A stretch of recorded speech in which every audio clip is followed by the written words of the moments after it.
नमस्कार दोस्तों, आपका हमारे यूट्यूब चैनल पर हार्दिक स्वागत है। हम लोग घटना चक्र 2022 सीरीज़ के अंतर्गत बायोलॉजी के वीडियो कंप्लीट कर रहे हैं।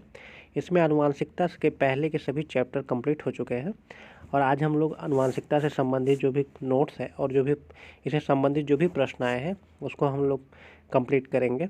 इसके पहले के जो भी चैप्टर के यदि आपको देखना है तो आप प्ले लिस्ट में जाके उस चैप्टर को वीडियो देख सकते हैं। तो आज हम लोग शुरू करते हैं आनुवांशिकता चैप्टर, जिसमें नोट देखते हैं। पहले सजीवों के वे लक्षण जो एक पीढ़ी से दूसरी पीढ़ी में प्रसारित होते हैं वंशागत या आनुवांशिक लक्षण कहलाते हैं। आनुवांशिक लक्षणों के एक पीढ़ी से दूसरी पीढ़ी में जाने अर्थात प्रसारित होने की प्रक्रिया आनुवांशिकता कहलाती है। आनुवांशिकता की खोज ग्रेगर जॉन मंडल ने की थी। जेनेटिक्स की खोज जो है ग्रेगर जॉन मंडल ने की थी। ये ऑस्ट्रिया देश के ब्रुन्नो नामक शहर में पादरी थे। उन्हें आधुनिक आनुवांशिकता का पिता, फादर ऑफ मॉडर्न जेनेटिक भी कहते हैं, ग्रेगर जॉन मंडल को। उन्होंने उद्यान मटर के पौधे में 7 लक्षणों की तुलनात्मक विभिन्नताओं की वंशागत के लिए संकरण प्रयोग किए तथा उसकी विस्तृत अध्ययन किया था। मटर के पौधों पर इन्होंने अपना अध्ययन किया था। इनके प्रयोग से संबंधित निम्नलिखित नियम थे। एक था प्रभाविता का नियम, लॉ ऑफ डोमिनेंस, एक है पृथक्करण का नियम और एक है स्वतंत्र अपव्यूहन का नियम। जीवों में आनुवांशिक लक्षण क्रोमोसोम द्वारा संतान में ले जाए जाते हैं। जो आनुवांशिक लक्षण होते हैं क्रोमोसोम द्वारा ही संतानों में जाते हैं। ये न्यूक्लियोप्रोटीन के बने होते हैं और जो क्रोमोसोम होते हैं वो न्यूक्लियोप्रोटीन के बने होते हैं। क्रोमोसोम नाम सर्वप्रथम वाल्डेयर ने प्रस्तुत किया था। क्रोमोसोम पर स्थित डीएनए की बनी ऐसी अतिसूक्ष्म संरचनाएं जो आनुवांशिक लक्षणों का धारण एवं उनका पीढ़ी से दूसरी पीढ़ी में स्थानांतरण करती है उन्हें जीन कहते हैं। जीन जीवों के लिए शरीर में आनुवांशिकता की मूलभूत इकाई है। सामान्यतः किसी भी प्रजाति में गुणसूत्रों की संख्या निश्चित व स्थिर रहती है। गुणसूत्रों की संख्या आयु अथवा वजन के साथ परिवर्तित नहीं होती है। किसी भी जीव के डीएनए में विद्यमान समस्त जीनों का अनुक्रम जीनोम कहलाता है। जीनोम के सभी गुणसूत्र का संरचनात्मक एवं प्रक्रियात्मक संगठन जीनोम चित्रण कहलाता है। प्लॉमान जीन या जंपिंग जीन के सिद्धांत का प्रतिपादन बारबरा मैकिलटॉक ने किया। इस खोज के लिए उन्हें चिकित्सा विज्ञान के नोबेल पुरस्कार दिया गया था। उन्होंने मक्का के पौधे पर अपना अनुसंधान किया। अध्ययन के तौर पर उन्होंने देखा कि जंपिंग जीन द्वारा आनुवांशिक परिवर्तन होते हैं और उससे मक्का के दाने पे कुछ धब्बे स्पॉट पड़ जाते हैं। नए प्रयोग के आधार पर निष्कर्ष निकाला गया कि सभी कोशिकाओं में डीएनए खंड होते हैं जिन्हें ट्रांसपोजेबल तत्व या ट्रांसपोजोन कहते हैं, जिनका विकास प्रक्रिया में महत्वपूर्ण योगदान होता है। जीव की कोशिकाओं में 2 प्रकार के न्यूक्लिक एसिड होते हैं।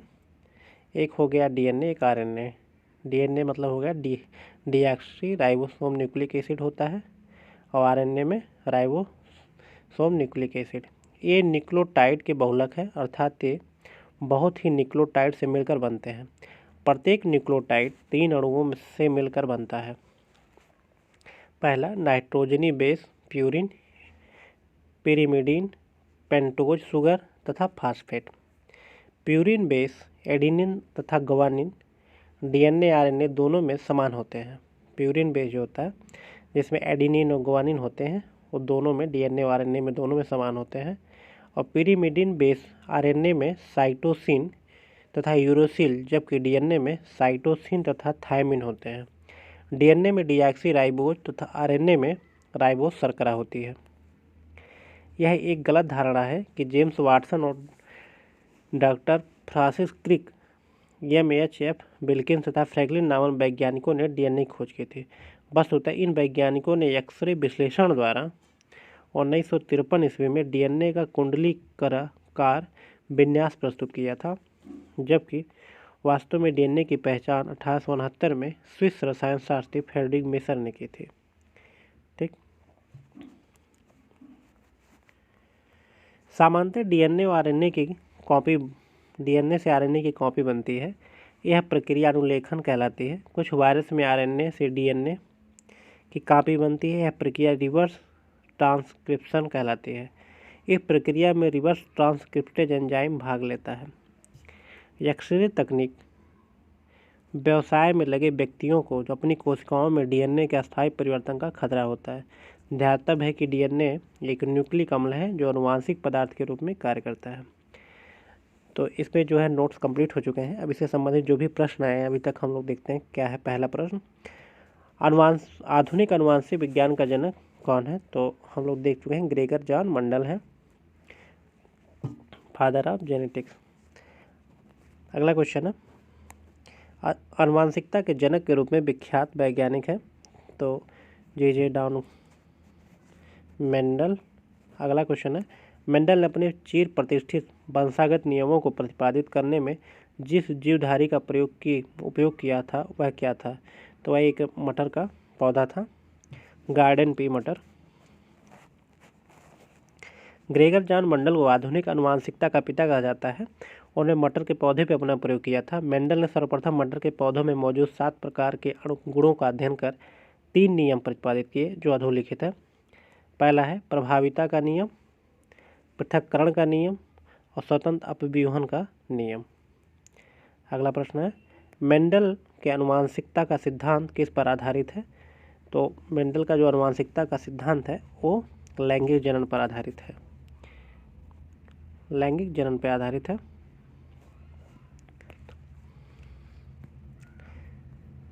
मेंडल के आनुवांशिकता का सिद्धांत लैंगिक जनन पर आधारित है। जीनोम चित्रण का संबंध किससे है? तो जीनोम चित्रण का संबंध जीन्स का चित्रण से है। जीनोम चित्रण का संबंध जीन्स के चित्रण से है। किसी भी जीव के डीएनए में विद्यमान समस्त जीनों का अनुक्रम जीनोम कहलाता है। जीनोम के सभी गुणसूत्रों का संरचनात्मक एवं प्रकारात्मक संगठन जीनोम चित्रण कहलाता है। अगला क्वेश्चन है, जीवों में आनुवांशिक लक्षण संतान में ले जाते हैं? तो हम लोग देख चुके हैं क्रोमोसोम होते हैं जो आनुवांशिक लक्षण को संतान में ले जाते हैं। जीवों में आनुवांशिक लक्षण क्रोमोसोम द्वारा संतान में ले जाए जाते हैं। ये न्यूक्लियोप्रोटीन के बने होते हैं तथा इनका नाम प्रस्तुत करने वाले वैज्ञानिक वाल्डेयर थे। कोशिका विभाजन के समय क्रोमेटिन जालिका के धागों के समान छोटे छोटे टुकड़ों के रूप में स्पष्ट हो जाती है। क्रोमेटिन पदार्थ के इन छोटे टुकड़ों को गुणसूत्र कहते हैं जिन पर जीन्स पाए जाते हैं। यद्यपि अधिकतर जीन्स डीएनए के भाग हैं परंतु कुछ विषाणुओं में ये आरएनए के भाग होते हैं जैसे रियो वायरस। अगला क्वेश्चन है, गुणसूत्रों की वंशागत का सिद्धांत दिया था? तो वंशागत का सिद्धांत दिया था सूटन एवं बोवरी ने। वाल्टर सूटन और थियोडोर वेवरी ने गुणसूत्रों का वंशागत सिद्धांत दिया था, सूटन और बोवरी ने। अगला क्वेश्चन, जीन क्या है बताना है? तो इसमें जीन डीएनए का एक भाग होता है। ये ऑप्शन सही है। प्रत्येक गुणसूत्र में डीऑक्सीराइबो न्यूक्लिक अम्ल का अत्यधिक लंबा कुंडली सूत्रनुमा अणु होता है और इसी अणु के छोटे छोटे खंड को जीन कहते हैं। सामान्यतः एक जीन में डीएनए अणु के 5000 से 1,00,000 जोड़ी न्यूक्लियोटाइड एकलक अणु होते हैं। अगला क्वेश्चन है, जीन के भीतर अनुक्रम आधार में परिवर्तन कहलाता है? तो ये उत्परिवर्तन होता है जब जीन के भीतर अनुक्रम होता है तो उत्परिवर्तन होता रहता है। जीन के भीतर अनुक्रम आधार में होने वाले परिवर्तन को उत्परिवर्तन कहते हैं। उत्विकास के लिए आनुवांशिक परिवर्तन स्थापित करने में उत्परिवर्तनों का काफ़ी महत्व है। ठीक। अगला है, हमारे शरीर में आनुवांशिकता की इकाई को क्या कहते हैं? तो हमारे शरीर में आनुवांशिकता की इकाई को क्या कहते हैं? जीन कहते हैं। क्रोमोसोम पर स्थित डीएनए की बनी ऐसी अति सूक्ष्म संरचनाएं जो आनुवांशिक लक्षणों का धारण एवं उनका एक पीढ़ी से दूसरी पीढ़ी में स्थानांतरण करती हैं जीन कहलाती हैं। जीन जीवों के शरीर में आनुवांशिकता का मूलभूत इकाई है। जीन से ही जो है आनुवांशिकता की निर्धारण किया जाता है। किसी भी प्रजाति में गुणसूत्र संख्या स्थिर होती है। जैसे मनुष्यों में 23 जोड़ी 46 जो है गुणसूत्र वो स्थिर रहती है। सामान्यतः किसी प्रजाति में गुणसूत्र या क्रोमोसोम की संख्या निश्चित व स्थिर होती है। गुणसूत्रों की संख्या आयु अथवा वजन के साथ परिवर्तित नहीं होती। तो 46 है तो 46 ही रहता है मनुष्य का। अगला क्वेश्चन है, जीव कोशिकाओं में आनुवंशिक लक्षणों के नियंत्रण में निम्नलिखित में से कौन सा उत्तरदायी है? तो इसमें जो है डीएनए होता है। जीव कोशिकाओं में आनुवंशिक लक्षणों के नियंत्रण में डीएनए उत्तरदायी होता है। अगला क्वेश्चन है, प्लेवमान जीन या जंपिंग जीन के सिद्धांत का प्रतिपादन किसने किया था? तो इसका जो है बारबरा मैक्लिंटॉक ने किया था जंपिंग जीन की अवधारणा का प्रतिपादन। जंपिंग जीन के सिद्धांत का प्रतिपादक बारबरा मैक्लिंटॉक ने किया था उन्हें, जिन्हें 1983 ईस्वी में इस विशेष अनुसंधान के लिए चिकित्सा विज्ञान के क्षेत्र में नोबेल पुरस्कार भी मिला था। उन्होंने मक्का के पौधे पे आनुवंशिकता का अध्ययन करते समय देखा कि कुछ आनुवंशिक तत्व एक गुणसूत्र में एक स्थान से दूसरे स्थान पर जाने में समर्थ हैं। अध्ययन के तौर पर उन्होंने देखा कि जंपिंग जीन द्वारा जो आनुवंशिक परिवर्तन होते हैं उससे मक्का के दानों पे कुछ धब्बे स्पॉट पड़ जाते हैं। नए प्रयोगों के आधार पर यह निष्कर्ष निकाला गया कि सभी कोशिकाओं में डीएनए के खंड होते हैं जिन्हें ट्रांसपोजेबल तत्व या ट्रांसपोजेन कहते हैं, जिनका विकास की प्रक्रिया में महत्वपूर्ण योगदान है। अगला क्वेश्चन है, डीएनए में उपलब्ध कौन सा यौगिक एमिनो अम्ल नहीं बनाता? बताना है कि इसमें कौन सा यौगिक है जो एमिनो अम्ल नहीं बनाता है डीएनए में। तो वो टायरोसिन होता है जो एमिनो अम्ल नहीं बनाता है। एडेनिन, गुआनिन और साइटोसिन एमिनो अम्ल बनाते हैं, जबकि टायरोसिन जो है एक अतात्विक एमिनो अम्ल है जो कि स्तनियों के शरीर में ही निर्मित होता है। टायरोसिन नामक एमिनो अम्ल डीएनए में मौजूद एक यौगिक है जो कि एमिनो अम्ल नहीं बनाता। टायरोसिन जो है नहीं बनाता, बाकी जो और भी हैं एडेनिन, गुआनिन, साइटोसिन ये सब अमीनो अम्ल बनाती हैं। डीएनए की एक न्यूक्लिक अम्ल है जो कि जीवों के लक्षणों को, संकेत, सूचनाओं को जनपत्री की भांति जनकों से संतानों में पहुंचाने का कार्य करता है। डीएनए में मौजूद शर्करा होती है, तो डीएनए में जो शर्करा होती है वो डीऑक्सीराइबोस होती है। जीव कोशिका में दो प्रकार के न्यूक्लिक अम्ल होते हैं, डीऑक्सीराइबो न्यूक्लिक अम्ल अर्थात डीएनए और राइबो न्यूक्लिक अम्ल अर्थात आरएनए। प्रत्येक न्यूक्लिक अम्ल के संयोजन में 4 प्रकार के न्यूक्लियोटाइड अणु भाग लेते हैं। डीएनए में मुख्यतः केंद्रक में होता है और इसके न्यूक्लियोटाइड अणुओं में शर्करा, डीऑक्सीराइबोस तथा नाइट्रोजनीय समाचार एडेनिन, गुआनिन, थायमिन, साइटोसिन होते हैं। इसके विपरीत आरएनए मुख्यतः कोशिकाओं के साइटोसॉल में होता है और इसके न्यूक्लियोटाइड अणुओं में शर्करा, राइबोस और नाइट्रोजनीय समाचार एडेनिन, गुआनिन और यूरेसिल व साइटोसिन होता है। डीएनए की खोज किसने की? तो डीएनए की खोज जो है किसने की थी? मिसर ने किया था। अब इसमें देखिए, इसमें एक ऑप्शन होना चाहिए क्योंकि ऑप्शन में है नहीं, क्योंकि ये जो द्विकुंडलीय संरचना का खोज वाटसन और फ्रांसिस क्रिक ने किया है, तो डीएनए की खोज जो है मिसर ने किया था। इसमें ई ऑप्शन होगा तो हाँ, तो ई ऑप्शन है इसमें, तो ये ऑप्शन सही होगा, इनमें से कोई नहीं। यह एक गलत अवधारणा है कि डॉक्टर जेम्स वाटसन और डॉक्टर फ्रांसिस crick या एच.एफ. विल्किंस और फेल्किन नामक वैज्ञानिकों ने डीएनए की खोज की थी। वस्तुतः इन वैज्ञानिकों ने एक्सरे के विश्लेषण द्वारा 1953 में डीएनए का कुंडलीकार विन्यास प्रस्तुत किया था। वास्तव में डीएनए की पहचान सर्वप्रथम 1869 में स्विस रसायन शास्त्री फ्रेडरिक मिसर ने की थी। डीएनए की द्विकुंडलीन संरचना किसके द्वारा की गई? तो ये वाटसन और क्रिक हो जाएंगे। James Watson, Francis Crick, H F. Wilkins और फ्रैंकलिन नामक वैज्ञानिकों ने एक्सरे विश्लेषण द्वारा डीएनए की द्विकुंडलिनी संरचना प्रस्तुत की।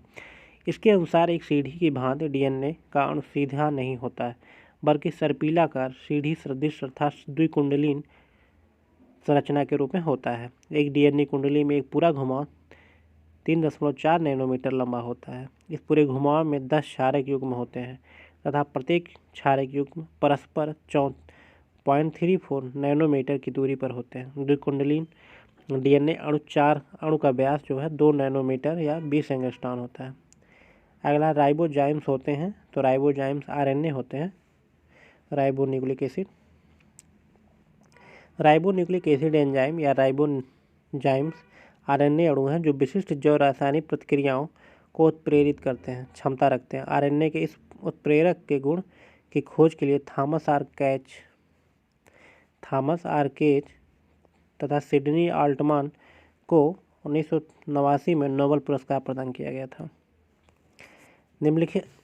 अग्रलिखित व्यवसाय में लगे व्यक्तियों में से कौन से व्यक्तियों को अपनी कोशिकाओं के डीएनए में अस्थायी परिवर्तन का खतरा रहता है? तो इसमें जो है कार्बन 14 समस्थानिक का उपयोग करके अनुसंधान करने वाले, एक्सरे तकनीक, कोयला खनक और अंग्रेज और रंगसाज। तो इसमें ये ऑप्शन है केवल 2 का। जो एक्सरे तकनीक में लगे हैं उनमें जो है डीएनए में अस्थायी परिवर्तन का खतरा होता है।